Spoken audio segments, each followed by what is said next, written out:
믿음은 들음에서 난다는 말이 있습니다. 또 하나님께서는 전도에 미련한 것을 통하여 구원하기를 원하셨다 하는 말씀이 있습니다. 맞는 말씀입니다. 들어야만 믿음을 얻을 수가 있습니다. 그런데 듣기만 해서는 큰 믿음도, 깊은 믿음도 가지기 쉽지 않다는 것을 느낄 때가 많습니다. 그렇게 많이 설교를 듣고 성경 공부를 했습니다만 어떤 형편과 상속을 지날 때, 또 어떤 일을 만났을 때 우리의 믿음이 참 무기력하다, 남루하다 하는 생각이 들 때가 많기 때문에 그렇습니다. 그래서 야고보 사도는 말하기를 여러 가지 시험, 믿음의 시련을 통하여 부족함이 없는 믿음이 될 수 있다는 가르침을 주고 있는 것을 보게 됩니다. 야고보 1장 2절과 4절까지의 말씀을 보면 이렇게 말씀합니다. 내 형제들아, 너희가 여러 가지 시험을 당하거든 온전히 기쁘게 여기라. 이런 너희 믿음의 시련이 인내를 만들어내는 줄 너희가 알미라. 인내를 온전히 이루라. 이런 너희로 온전하고 구비하여 조금 더 부족함이 없게 하려 함이라.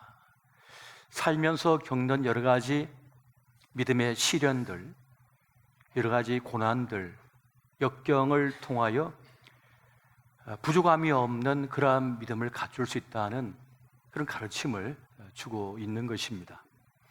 지난 3년 동안 우리는 코로나19라고 하는 지구촌의 대재앙 속에 있었습니다. 우리가 늘 일상적으로 드렸던 현장 예배가 불가능해졌고, 또 서로 교제하고 떡을 나누며 또 만남의 축복을 줬던 것을 잠시 멈춰야 했으며, 섬김과 봉사의 시간도 힘있게 가지지 못했던 안타까움이 있었던 것을 우리가 봅니다. 봉사, 교육, 교제 이런 것들을 제대로 하지 못한 상태에 있다 보니까 마치 병원에 입원해서 병상에 누워 있으면 일주일에 10%씩 근육량이 감소한다는 그 말처럼, 또 한 달을 누워 있으면 50%의 근육이 감소한다는 그 말처럼 우리의 믿음이 다 빠져나간 것을 느낄 때가 많습니다. 전에는 얼마든지 버텨낼 수가 있고 견뎌낼 수도 있고 지나갈 수 있었던 일들이 그냥 지나갈 수가 없고 버텨낼 수가 없게 된 것입니다. 어떤 문제의 무게를 만났을 때 전에는 능히 그것을 극복해냈는데 그 문제에 짓눌려버리는 그러한 일들도 있는 것을 보게 됩니다. 어쩌면 그것은 우리의 믿음의 실존을 보여주는 것이 아닌가 싶습니다. 마치 가득했던 푸르른 호수에 물이 다 빠지고 나면 그 가뭄 속에 그 호수 밑에 들어앉아 있던 수만 가지 것들이 드러나는 것처럼 우리의 연약한 부분이 드러나는 것을 우리가 볼 때가 참 많습니다. 그래서 참 탄탄했고 또 힘있어 보였던 믿음의 실체를 보면서 참 나는 부족하구나 하는 것을 경험할 때가 많습니다. 편협하고 옹졸하고 예수 믿는다고 하면서도 배타적이고 그리고 편협할 때가 참 많았다는 것입니다. 그런데 이것은 우리 신앙의 적이고 하나님 나라의 걸림돌이 된다고 하는 사실을 우리는 명심해야 하겠습니다. 바다를 향하여 나아가는 그 강줄기에 작은 시냇물들이 함께 합류하는 것처럼 하나님의 거대한 물줄기에 나를 합류시키고 나를 맡길 수 있을 때 우리는 하나님의 거룩한 구원의 역사의 한 일원이 될 수가 있다는 사실입니다. 우리의 믿음이 좀 더 커졌으면 좋겠습니다. 좀 더 깊은 믿음이 되었으면 좋겠습니다. 왜냐하면 하나님 나라의 일은 많은 일꾼들을 필요로 하기 때문에 그렇습니다. 그래서 좀 더 넓은 가슴, 큰 품을 가지고 많은 이들을 품고 함께 갔으면 좋겠다는 생각이 듭니다. 작은 차이 때문에 갈라서는 것만큼 안타까운 일도 없는 것 같습니다. 차이는 그냥 내버려 두고 공감할 수 있는 부분을 모아서 함께 걸어갈 때 우리는 하나님의 위대한 일들을 이룰 수 있기 때문에 그렇습니다. 방식이 다르고 신앙의 강조점이 좀 다르다 하여 밀쳐내는 것이 아니라 함께, 예수 안에서 함께 어깨동무하여 그 길을 걸어갈 때라야 우리는 우리 시대에 주님께서 맡기신 소명을 제대로 감당할 수가 있게 되어질 것입니다. 사실 우리는 완전하지도 않습니다. 어떤 사람도 완벽한 믿음을 가지도 않았습니다. 다 부족한 상태에 있는 것이에요. 우리의 경험이나 우리의 지식은 유한하기 이를 데 없는 것을 볼 때가 참 많습니다. 그렇기 때문에 우리는 나를 깨트리는 말씀을 만나야 됩니다. 말씀은 우리를 불편하게 만들 때가 참 많습니다. 하지만 그 말씀 속에 불편하더라도 기어이 들어가서 따를 때라야 그 말씀의 역사를 우리가 경험하게 된다는 것입니다. 또 주님께서 주시는 허락하신 시련의 시간, 그 고난의 시간을 통해서 우리는 깊고 넓으며 탄탄한 신앙 믿음을 갖게 된다는 것이죠. 그래서 새로운 차원의 믿음으로 들어가는 경험을 하게 된다는 것입니다.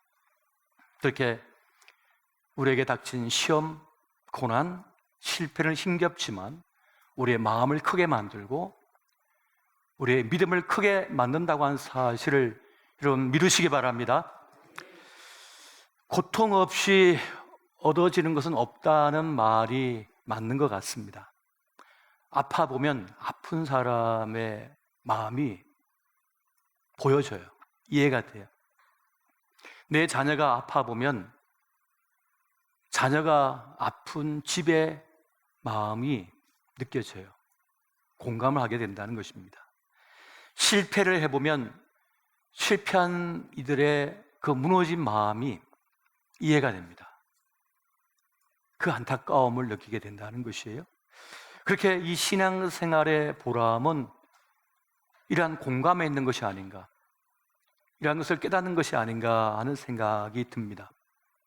그렇게 연단의 시간, 여러 시험, 믿음의 시련의 시간은 우리의 낡은 생각을 깨트리고 오래된 관성에서 벗어나게 해서 하나님께서 보게 하신 것을 보며 따르게 하는 것을 따를 수 있는 단계로 나아가는 것을 보게 됩니다.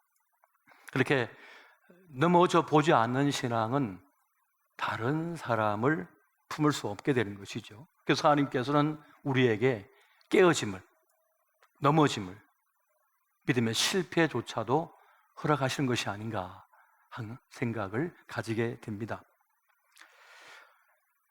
자기에게 실망하고 절망해 보지 않으면 하나님으로부터 시작되어지는 희망을 품을 수 없기 때문에 주님께서는 자기 부인을 경험하도록 실패조차도 허락하는 것을 우리가 보게 됩니다. 그 위대한 사도 베드로, 이방인의 그릇으로 세운 위대한 사도인 바울, 그들 또한 실패자였으며 십자가의 대적자들이었습니다. 그들은 평생 동안 그 실패 쓰라린 기억을 갖고 있었을 것이에요. 하지만 그것 때문에 다른 사람의 실패를 지적하고 비난하기보다는 이해하고 품을 수 있었으며 그들도 그 믿음의 공동체에 합류시켜서 함께 그 길을 걸어갈 수가 있었다는 것입니다. 그렇게 하나님께서는 우리의 믿음의 그릇을 크게 하기 위하여, 우리의 가슴을 더 넓게 만드시기 위하여 때로는 그 연단의 시간을 허락하는 것을 보게 됩니다. 믿음의 시련은 온통 자기에게만 집중되어 있는 세상 속에서 자기를 부인하고 하나님을 따를 수 있게 만들어 주는 것입니다. 그러니까 자신을 초월한 삶을 살게 되는 것이죠. 빌립보서 1장 18절 말씀 보면 이런 말씀이 있습니다. 그러면 무엇이냐? 그 치레로 하나 참으로 하나 무슨 방도로 하든지 전파되는 것은 그리스도니 이로써 나는 기뻐하고 또한 기뻐하리라. 내 이름이 없어도 된다는 겁니다. 내가 원하는 방식이 아니어도 된다는 것입니다. 내가 아는 차원이 아니어도 된다는 겁니다. 어떤 식으로 흘러가든지 그리스도가 전파되고 하나님의 영광과 뜻이 이루어진다면 괜찮다는 말을 지금 그가 하고 있는 것입니다. 세상 사람들에게 욕을 먹어도 괜찮다는 거예요. 칭찬받는 것도 내 관심사가 아니다는 말을 하고 있는 겁니다. 사람들의 좋은 평판을 얻으려고 애쓰지도 않는다는 것을 말씀하고 있습니다. 세상도 중요하지만 더 중요한 차원, 더 본질적인 것을 추구하며 산다는 것을 말씀하고 있습니다. 중요한 것은 그리스도께서 드러나시느냐, 우리의 헌신과 봉사, 섬김에 그리스도께서 함께 계시느냐, 이것이 관건이라는 것입니다. 이것을 깨달은 사람이 바로 베드로였으며 바울이었으며 믿음의 영웅들이었던 것을 보게 됩니다. 예수님께서 큰 믿음을 가졌다고 칭찬했던 여인이 있었습니다. 그 여인은 이방 여인이었습니다. 자기 딸을 고치기 위해서 예수님을 쫓아갔습니다. 그가 이렇게 말합니다. 주님, 그렇습니다. 그러나 개들도 주님의 상에서 떨어지는 부스러기는 얻어 먹습니다. 자신을 계속하여 무시하는 예수님의 태도에도 불구하고 이 이방 여인은 예수님을 포기할 마음이 없습니다. 예수님에 대한 믿음, 신뢰를 철회할 마음이 전혀 없어요.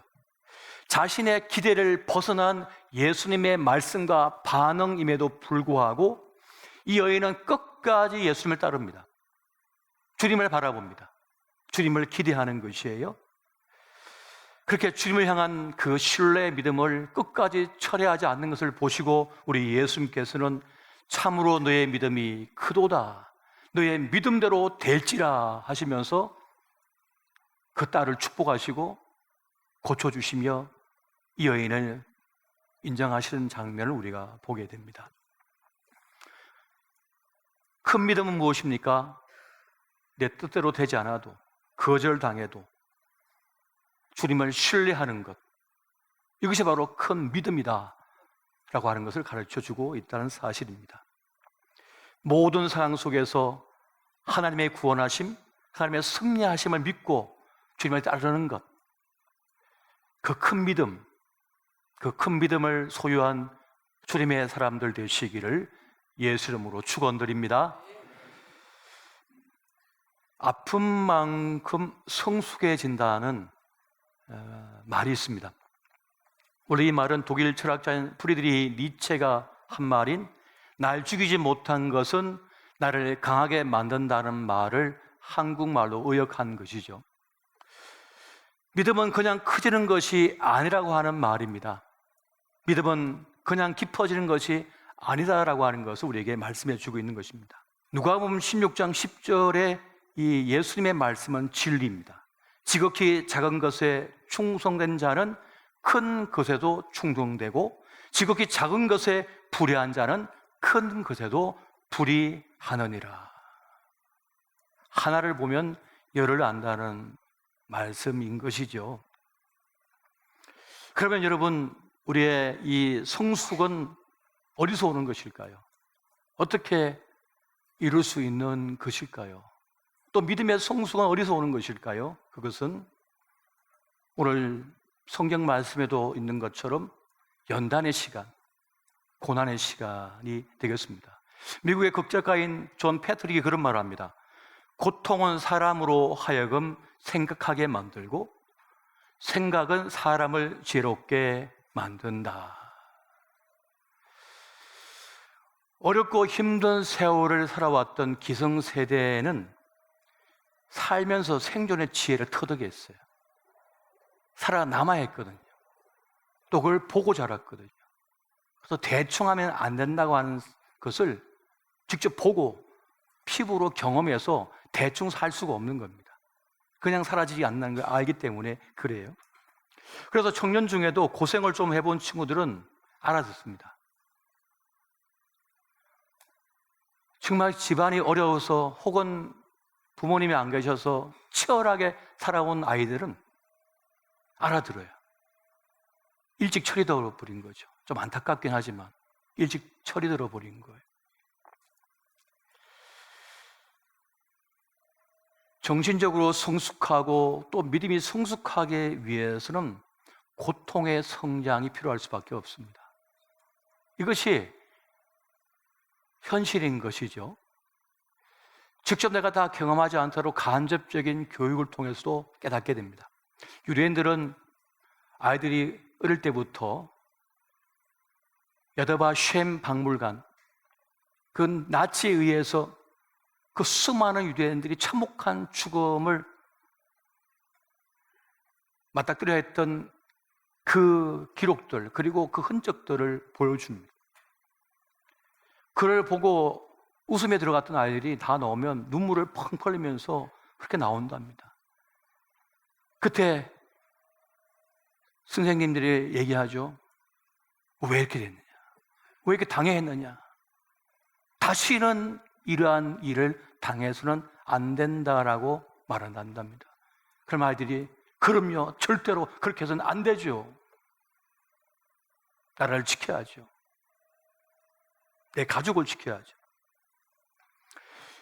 이런 쓰라린 고통, 아픔을 간접적으로 경험하는 거죠. 교육을 통해서 말이죠. 이것이 성숙하게 만든다는 사실입니다. 또 한 가지는 죽음에 대한 자각이 아닌가 싶습니다. 애플의 스티브 잡스가 스탠퍼드 대에서 졸업식 축사를 할 때 그가 이런 말을 합니다. 그가 17살 때부터 경험했던 걸 말했는데요. 오늘이 인생의 마지막 날이라면 지금 하려고 하는 일을 할 것인가? 오늘이 마지막 날인데도 불구하고 지금 하고 있는 그 일을 계속 할 것인가? 라고 물었을 때 아니다, 아니다, 아니다 라고 계속 말한다면 그걸 자기를 멈추겠다는 것이요. 그러나 오늘이 마지막 날이라 할지라도 이것이 가치가 있고 의미가 있어서 이 일을 해야 된다면 그 일은 꼭 해야 될 일이라는 것이죠.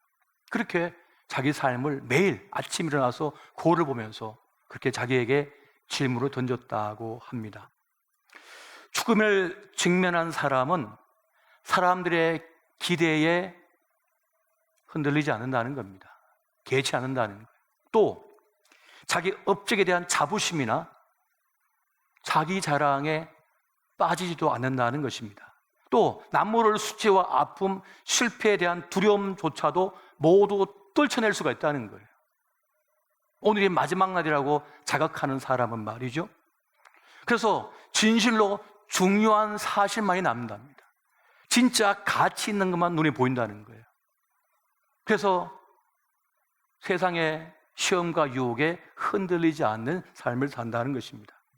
그렇게 자기를 바꾸어 놓았고 삶의 원동력이 된 것이 바로 죽음에 대한 의식이었다고 그런 말을 합니다. 죽음 앞에서는 모든 것이 정리가 된다는 거예요. 내가 오늘 살고 죽는다 하면 용서하지 못할 사람이 없다는 겁니다. 넘어가지 못할 일도 없다는 겁니다. 오늘 죽는데, 오늘 끝인데 용서하지 못할 사람이 어디 있습니까? 넘어가지 못할 일이 어디 있어요? 정말 소중한 하루인데 말이죠. 진실로 소중한 것만 남는다는 것입니다. 1849년 12월 러시아 사형 집행소인 셰메노프 광장에서 반체제 혐의로 28살의 청년이 이제 마지막 순간을 맞이하고 있었습니다. 그에게 단 5분이 주어졌습니다. 그가 이렇게 말을 합니다. 사랑하는 나의 가족과 친구들, 먼저 떠나는 나를 용서하고 나 때문에 너무 많은 눈물을 흘리지 마십시오. 너무 슬퍼하지도 마십시오. 그렇게 말을 이어가던 그가 잠시 멈추었을 때 이제 시간은 2분이 남았습니다. 아, 이제 후회할 시간도 부족하구나. 나는 왜 그리 헛된 시간 속에 살았을까? 찰나의 시간이라도 더 주어졌으면 좋을 텐데 어느덧 1분의 시간이 남았습니다. 매서운 칼바람도 느낄 수 이제는 없겠구나. 맨발로 지내지는 땅의 냉기도 이제 나는 못 느끼겠구나. 그리고 이제 자기 목을 향하여 칼날이 날아올 순간에 황제의 명이 전달됩니다. 사형 집행을 멈추고 시베리아 수용소로 보내라 하는 명이 떠졌다는 겁니다. 그날 밤에 이 청년은 자기 동생에게 편지를 썼다고 합니다. 동생아, 지난 일을 돌이켜보고 실수와 게으름으로 호송세월을 보냈던 날들을 생각하니 심장이 피를 흐리는 듯하다. 인생은 신의 선물, 모든 순간은 영혼의 행복일 수도 있었던 것을 조금 더 젊었을 때 알았더라면 이제 내 인생은 바뀔 것이다. 다시 태어난다면 말이다. 이 글을 쓴 사람 바로 도스토옙스키죠. 러시아의 대문호 중에 한 사람입니다. 죽음을 의식하는 사람은 자기의 주어진 삶을 제대로 살아날 수 있게 되어집니다. 그것이 정말 중요한 것임을 알기 때문에 그렇습니다. 죽음을 인지하고 그 앞에 선 사람은 못 넘어갈 문제가 없어요. 그리고 오영부엉 살지도 않습니다. 대충 살지도 않게 되는 것입니다. 지금 우리의 삶에 간통하고 있는 것은 무엇입니까? 하나님께서 우리에게 주신 소명이에요. 죽음을 자각한 사람, 특히 크리스찬들이 자각하는 건 무엇인가 하면 소명입니다. 왜냐? 이제 우리가 하나님 앞에 서야 되거든요. 세상 사람 앞에 서는 것이 아닙니다. 하나님 앞에 우리가 서는 거예요. 오늘 장로님께서 기도하실 때 하나님 앞에 결산하는 날이 있다고 말씀을 기도로 올리셨는데 바로 그것입니다. 주님 앞에 결산의 시간이 다가오고 있다는 사실입니다. 오늘 욥은 끔찍한 고난의 현실, 그것을 통과하는 가운데서 중요한 것을 깨닫게 됩니다. 내가 가는 길 그가 아신다. 하나님께서 내 길을 다 알고 계신다. 그런데 그가 나를 단련하고 계신다. 그 단련 끝에는 순금과 같은 믿음이 나에게 남게 된다 라고 한 사실 그가 깨닫게 된 것입니다. 그러니까 믿음을 위하여 주어진 고난이라는 것이죠. 그리고 하나님께서 나를 향하신 그 뜻은 일정하시다, 변개치 않으신다는 거예요. 이 고난을 통과하게 하신다는 거예요. 이 절망을 통과하게 하신다는 거예요. 우린 피하고 싶지만 주님은 통과하게 하신다는 거예요. 이 연단의 시간을 통과하게 하신다는 거예요. 이건 주의 뜻이라는 거예요. 내가 바꿀 수 없어요. 회피할 수 없습니다. 통과해야만 된다는 거예요. 그걸 통과할 때라야 순금과 같은 믿음, 하나님 앞에 온전히 설 수 있는 믿음의 사람이 될 수가 있다는 사실입니다. 뭐로 갑니까? 내게 작정하신 그 일을 이루실 것이라. 나를 향한 계획, 뜻이 있는데 반드시 그걸 이루신다는 이 확신을 지금 욥은 하고 있다는 사실입니다. 여러분, 하나님께서 주신 고난, 시험, 연단은 영적인 일입니다. 이것을 통하여 깊은 믿음의 사람이 되게 주님께서 만들고자 하시는 것이에요. 그리고 그 고난의 자리에서 우리는 하나님을 만나게 되고 깨닫게 됩니다. 세상의 헛됨을 인지하게 되고 깨닫게 되는 것이죠. 그리고 그 고난의 시간을 통하여 진짜를 만나게 됩니다. 그 고난의 자리에서 떠나는 사람이 있습니다. 나를 배신하는 사람도 있습니다. 나를 버리는 사람도 있습니다. 그러나 끝까지 곁에 남는 사람이 있습니다. 또 무엇보다 하나님께서 함께 하신다는 사실이에요. 교회도 여러 가지 고난과 역경을 겪게 하십니다. 교회는 단순히 편안을 누리는 그런 안식처만이 아닙니다. 영적 군대이기도 합니다. 그래서 훈련하고 단련하여 이 믿음의 싸움은 영적 전쟁을 수행하여 지옥으로 떨어질 인생들을 살려내기 위한 영적 전쟁을 수행하게 하는 바로 그 공동체가 바로 교회라고 하는 것입니다. 그래서 하나님께서는 개인도 연단시키시면 교회라고 하는 공동체도 연단을 시키셔요. 단련을 시키셔요. 그래서 순금과 같은 믿음을 가진 공동체가 되게 만드신다는 사실입니다.